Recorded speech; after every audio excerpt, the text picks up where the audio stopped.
నాకు కూడా దశ ఆ రోజు ఉండేది. ఎంత భయంకరంగా అంటే బయట మీరు మాట్లాడుకున్నారు, నేను జైల్లో ఉంటే నాకు వచ్చిన వాళ్ళు చెప్పేవాళ్ళు డ్రోన్స్ పైన ఎగరేసేవాళ్ళు. ఎందుకు ఎగరేసారంటే వేరే బొట్టు చూడడానికి అని చెప్పేవాళ్ళు.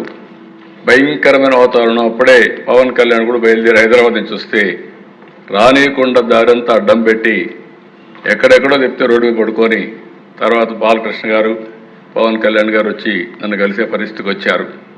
వీళ్ళు నేను ముందుగానే చూడాలనుకుంటే రానియకపోతే లాస్ట్లోకి వచ్చి జైల్లో చూసే పరిస్థితి వచ్చింది. ఇలాంటి సంఘటనలు ఒకటి ఉండు కదా దిశ, మర్చిపోలేం.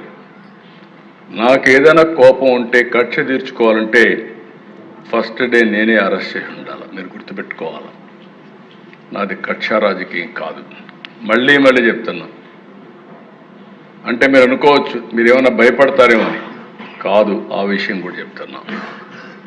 బాధ్యత కలిగిన నాయకుడిని కాబట్టి 4వ సారి మళ్ళీ ప్రజలు ముఖ్యమంత్రిగా ఎన్నుకున్నారంటే మనం ఆలోచించాలి.